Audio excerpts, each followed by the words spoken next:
Go. Hi, good afternoon, everyone. My name is Sidra, and the topic of my presentation is environmental benefits of building an intermodal hub in St. Louis. So my research question is a rail and trucking intermodal hub the most efficient environmental solution for transportation development and economic well-being in the St. Louis region? In the context of this research project, efficiency is going to be looking at the allocation of cargo movements between multiple modes, where the surplus derived from these transfers is maximized in the form of reducing both operational costs and lessening environmental damage. So, before I begin my presentation, officially, I want to talk to you guys about looking at the jelly beans I just passed out to you guys. Do you guys know how they get to the ultimate consumer?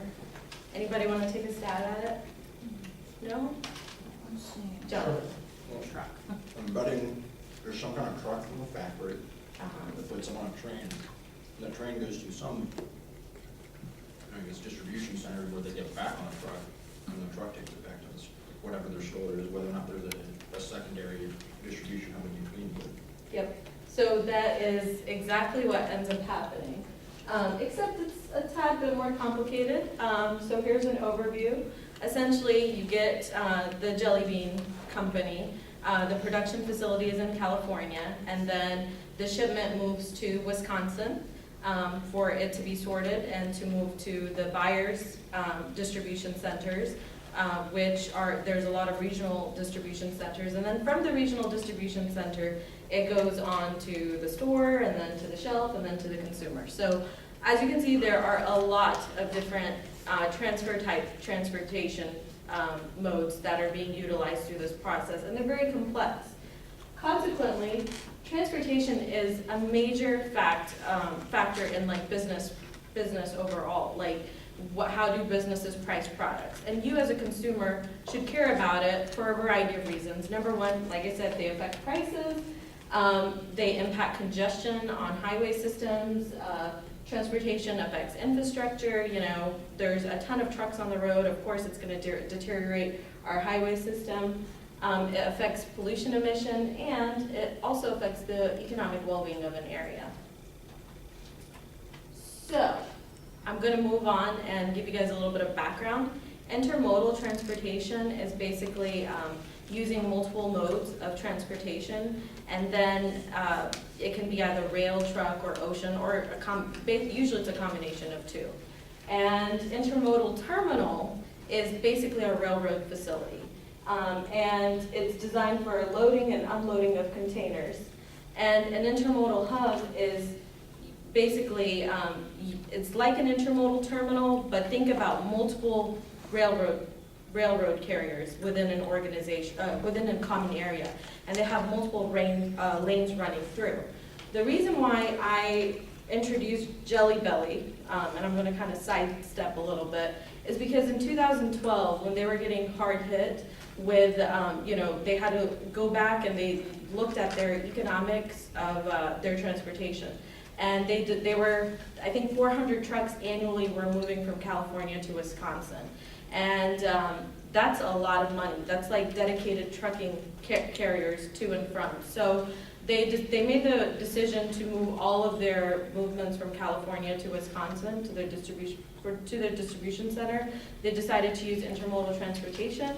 To date, I think on average each year they are saving about $500,000 annually. So intermodal, if used the correct way, can be very beneficial to businesses.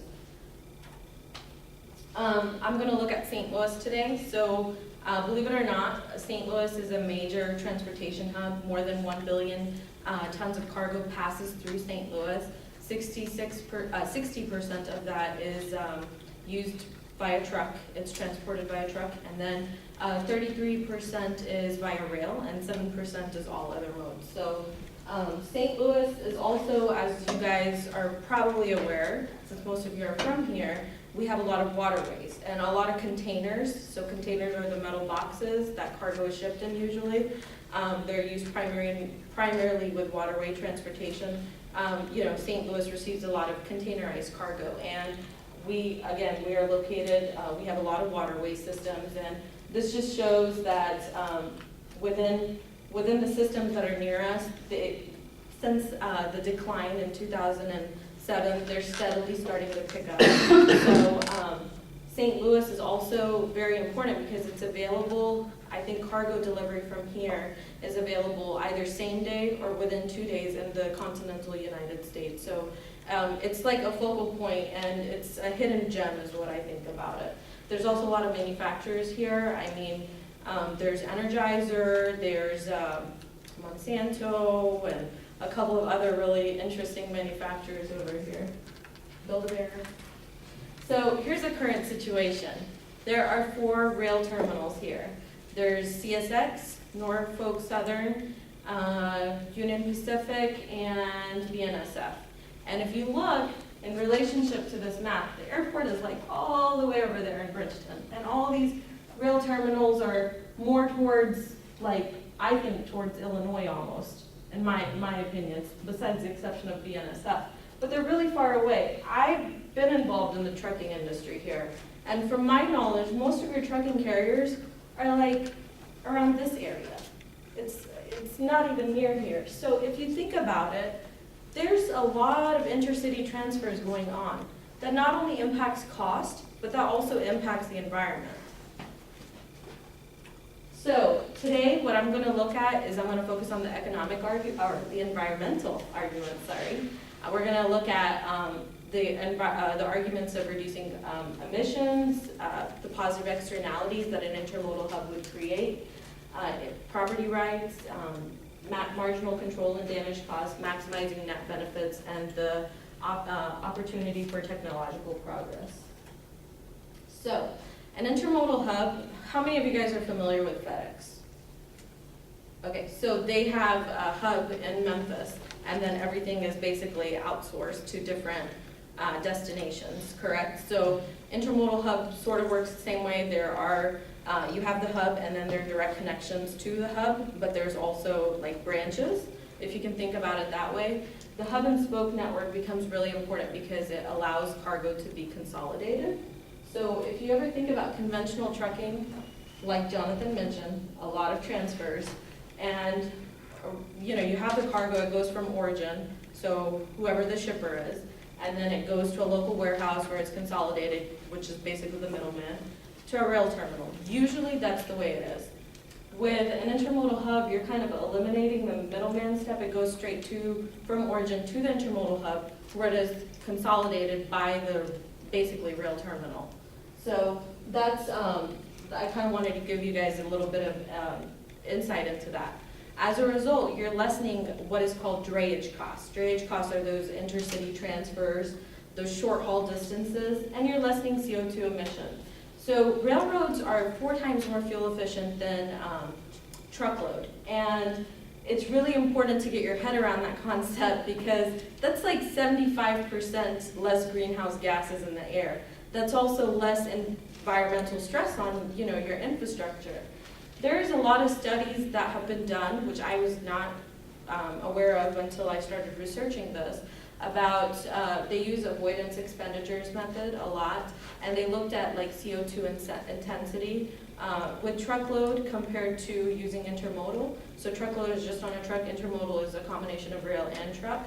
And as you can see, the CO2 emission intensity is literally double that than of, you know, intermodal. So something to keep in mind. So then you get into the issue of property rights. So even with the rail transportation and with the intermodal hub, you're still going to have environmental problems, of course. But the unique thing I like about intermodal transportation is that you're still, your property rights are still very defined. So in order to operate within an intermodal hub, the railroad carrier as well as the trucking carriers that want to operate within the hub must sign an agreement with an authority. And essentially the costs that, you know, are going into let's say like negative impacts on the environment, those can be internalized with so fees that they pay or taxes that they pay. So you don't have the tragedy of the commons or, you know, the problems that you have with public goods. And like I mentioned again, external costs are internalized. this was a study done, which I thought was very interesting. They compared the marginal external costs for air, noise, pollution, climate change, and congestion. And they looked at road transport and rail transport. As you can clearly see from the numbers, that the transportation using containers was basically half with rail and more with road. So that was an interesting one that I saw. And this goes back to the graph that we discussed in class a couple of weeks ago. Because the intermodal hubs allows costs to be internalized, marginal control and damage costs, even though these firms have different cost structures, that allows them to be equalized essentially. You know, there's methods that with time as there are changes made, it allows them, the operating facility in charge of the hub can internalize those costs. So just wanted to explain that. And intermodal hubs also maximize net benefits. So they are essentially like really free markets if you think about it. And what I mean by that is that demand is driving the efficient allocation of the resource. So these, if you ever think about these trucking companies, they want to try to put their cargo and move it the most efficient way as possible. They want to lower their marginal cost as much as they can. And what they end up having to do is right now with the volatility in fuel prices, they have contracts with existing shippers, so they still have to take their freight, but there's no contract between them and the shipper that says they can't have somebody else move the freight for them. So they'll use rail carriers within the hub to move that cargo if it's not efficient for them to move it. So they are essentially mediating the effects of the volatility of fuel prices, which I think is very interesting. And government agencies, they're mainly like just there for liaison, like, you know, customs and just for regulatory purposes, but really the rail companies actually, BNSF invest, they pay for the expansion of these hubs. I mean, it's a major investment for them, but the government really does not spend that much money on it. So intermodal hubs are very important for technological development. We've talked a lot in this class about how technology leads to progression and innovation can lead to transitions within industries. And hubs are like the primary area where transition technologies are introduced. You know, right now there's like transportation in general makes up of about 19% of global emissions, and trucking in the US is going to experience like the most growth. So there's going to be a lot of emissions. I think 60% increase is what they're predicting. So it's going to force companies to essentially look at other ways to find the most fuel efficient ways to utilize, to move goods. So that's good. And then it also attracts new companies to the area as well. Trucking hub will, again, lessen those drayage costs, and people always want to work with companies, at least in supply chain now. There's a huge push for greener logistics. They want to move cargo with a company that's the most green. So it gives them bragging rights.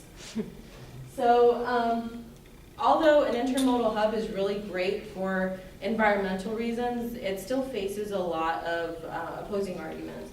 The main being that it's going to take away a lot of business from these local mom and pop shops that do trucking. And then they also say that it's going to, what are they going to do with the existing rail ramps? So the rebuttal to that statement is, in order to be competitive in the long run, these companies are going to have to innovate no matter what. And right now, they're very resistant to change, but as the industry is evolving, something is going to push them out. So that argument, okay, well, we all have to change with time too. So I think it will also allow us to utilize the land that was where the pre-existing rail terminals are for better uses. I mean, resources are scarce, so I'm sure that land could get turned into maybe a new type of development of some sort. So the economic argument that is very, that opposes intermodal hub transportation, I kind of understand why in St. Louis. I don't know if many of you guys know, but in Ohio there are 13 intermodal hubs, and Kansas City just opened up one. So they think that the market is too saturated, that there's too much competition.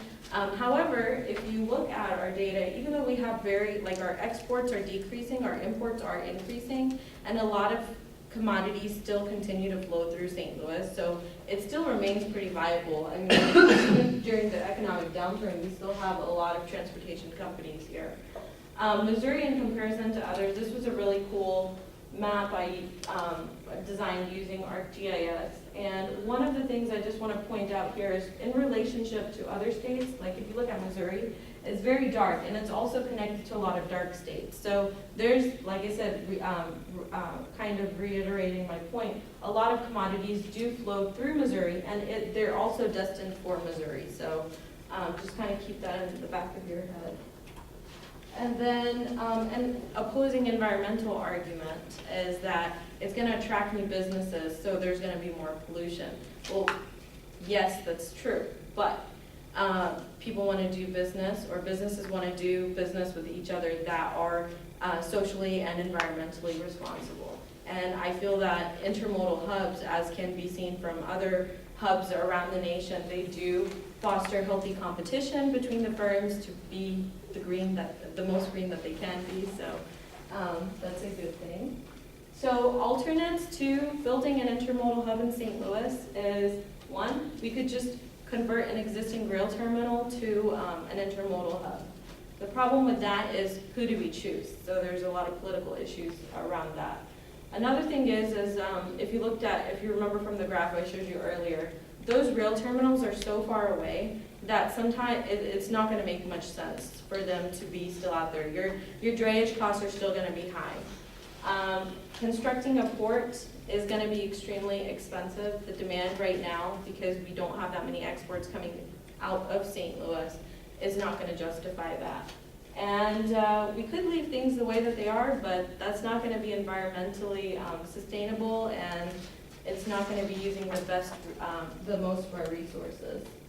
And in conclusion, based on environmental economic arguments, the construction of an intermodal hub in St. Louis will be environmentally sustainable and economically sustainable. I think that the opportunity cost is too high if we don't construct one now, and I think it'll pay off in future generations. So with that, I'd like to open the floor for a discussion.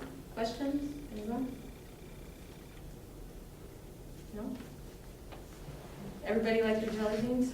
Okay, sorry.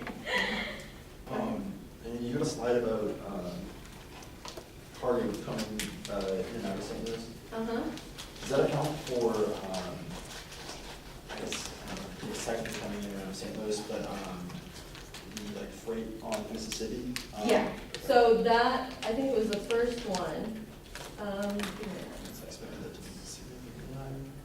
Yeah, the Mississippi is one of our biggest advantages, and okay, so it was this one. Yeah, this is if you look at the Mississippi River system, it has it broken down into Mississippi River and then Ohio River. It's just weird the way that it does it, but it does account for freight that is carried on those systems. So the way that I understand it from my research is if it's carried on those systems, and the other numbers that I showed you passing through St. Louis, the 1 billion tons of cargo, it's still factored into that equation. So it's gonna make a stop because there's canals and waterways that have locks and stuff. So based on the equation that they used, it is still considered to be part of that number. I do feel that number is not inaccurate sometimes, so. Yeah. Any other questions? So let me just quickly say that you did a good job of bringing in like natural resource economic stuff. So I say people can use stuff from other courses, but I always get nervous that it's going to really be some other class's paper, not So you did a good job of incorporating some natural resource stuff. So that is good to see. And then I had a question that really some of us doesn't have to do with this, but it was just making me think because people ask me this all the time.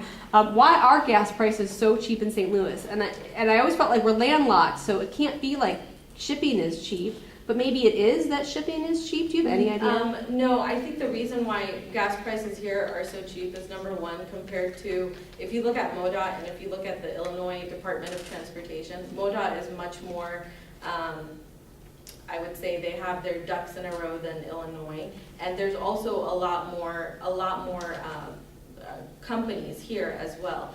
Those companies though, like I know I used to work for Unigroup, so Unigroup is a major transportation provider of solutions, and I know they would buy their fuel, way ahead of time for sure. So it's different factors. A lot has to do with how much competition you have in an area. Illinois, another thing that is not so good about it is there's been a major push to, because Chicago is so congested, to not go through Illinois anymore, to go straight from St. Louis. But I think part of it just has to do with, one, how is the political government like in those areas, and number two, how much competition do you have? So, any other questions? Well, thank you. Everybody did great today. So.